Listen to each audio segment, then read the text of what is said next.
Hi, my name is Sydney Peters, and I chose to do my peer teach topic over eating disorders in adolescence.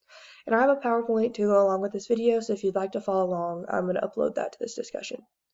So I chose to do my topic over eating disorders in adolescence because while at the Children's Hospital, I got to be on the specialty care unit, and there they actually have a special program for children and adolescents with eating disorders.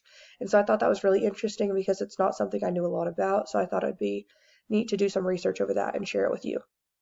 So first off, what is an eating disorder? An eating disorder is a serious mental illness. It involves irregular eating habits and disturbances in eating behavior. It can be accompanied by severe distress or concern about one's body weight and shape, and it often occurs together with other psychiatric disorders. So it's often associated with anxiety, depression, obsessive compulsive disorder, and alcohol and drug abuse. So now I just wanted to share some statistics about eating disorders in adolescents. 3% of adolescents aged 13 to 18 are diagnosed with some type of eating disorder. Every 62 minutes, at least one person dies as a direct result from an eating disorder. Eating disorders have the highest mortality rate of any mental illness. 50% of teens with anorexia will develop bulimia or binge eating disorder, and I'll talk a little bit about those later on. And young women with anorexia are 12 times more likely to die than other women the same age that don't have anorexia. And I obtained all of these statistics from the National Eating Disorder Association's website. Okay, so there are many different risk factors that can put someone at risk for developing an eating disorder. Many factors might influence an adolescent to develop an unhealthy eating pattern or to become afraid of gaining weight. These factors can be psychological, social, environmental, or biological, and often they're a combination of things that triggers an eating disorder in a vulnerable person. So, first is psychological. One of the strongest risk factors for developing an eating disorder is perfectionism, and there's actually a specific type of perfectionism called self-oriented perfectionism, and that involves someone who sets unrealistically high expectations for themselves. And someone who has that type of perfectionism is especially vulnerable to developing an eating disorder. Other psychological risk factors include low self-esteem, body image dissatisfaction, and a history of an anxiety disorder. Research has actually shown that a significant number of people with eating disorders, including 2/3 of those with anorexia, showed signs of an anxiety disorder, like generalized anxiety disorder, social phobia, or obsessive compulsive disorder. Other risk factors can be social or environmental. Those could be weight stigma, teasing or bullying, or major life changes. 60% of those affected by eating disorders said that bullying had contributed to the development of their eating disorder. And major life changes, that can be anything from ending a relationship or problems in the family.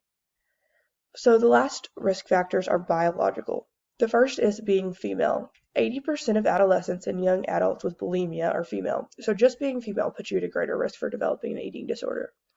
Others are close relatives with eating disorders, history of dieting, or just adolescence and its associated physical changes. Okay, so there are several different types of eating disorders, but the three most common in adolescents, and the three I'm going to talk about, are anorexia, bulimia, and binge eating. So each of them have very different characteristics, and they also have different side effects that can come from the eating disorders. So anorexia is characterized by restricted eating, loss of weight, and a fear of putting on weight.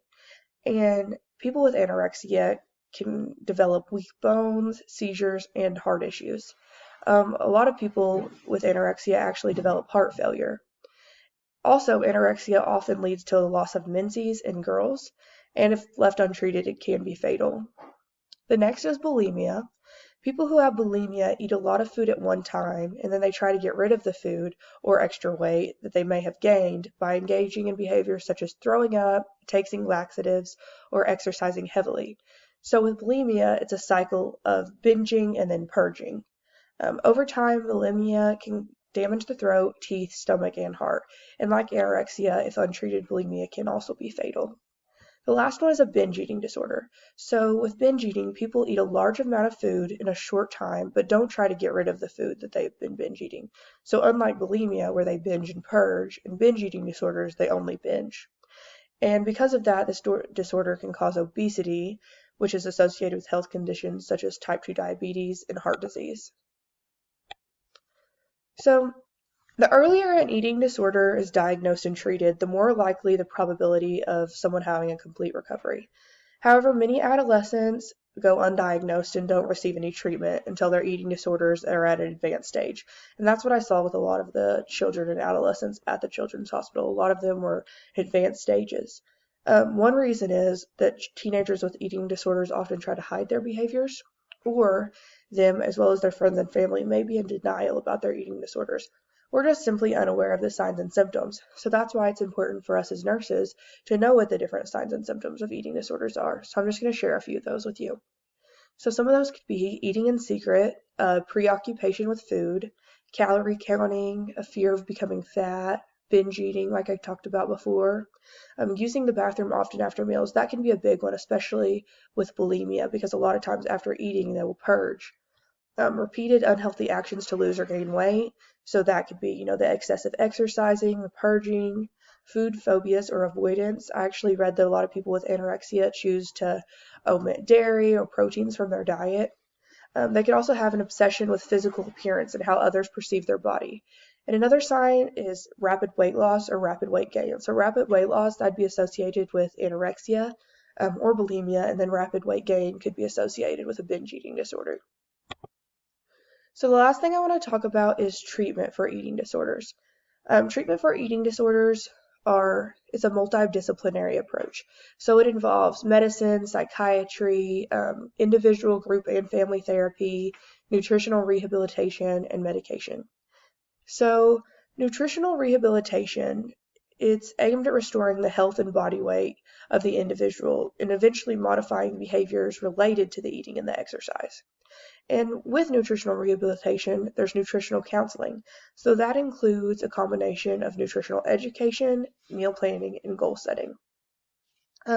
Oftentimes, like I said, people with eating disorders will need to go to therapy as an individual or with their family. And like at the Children's Hospital, they also have group therapy with other people with eating disorders. And then medication may be required if certain psychiatric disorders are also present. So medication isn't also always the answer. They like to start with the other things first. Medication is always the last resort. And treatment should always be based on a comprehensive evaluation of the individual and the family. So treatment for eating disorders is different from case to case, and that's something I also found while working the specialty care unit, is that each patient had very different treatment plans. Okay, so that's all I have. If you'd like to look at my references, there they are. And if you have any questions, you can leave them in the discussion board. Thank you.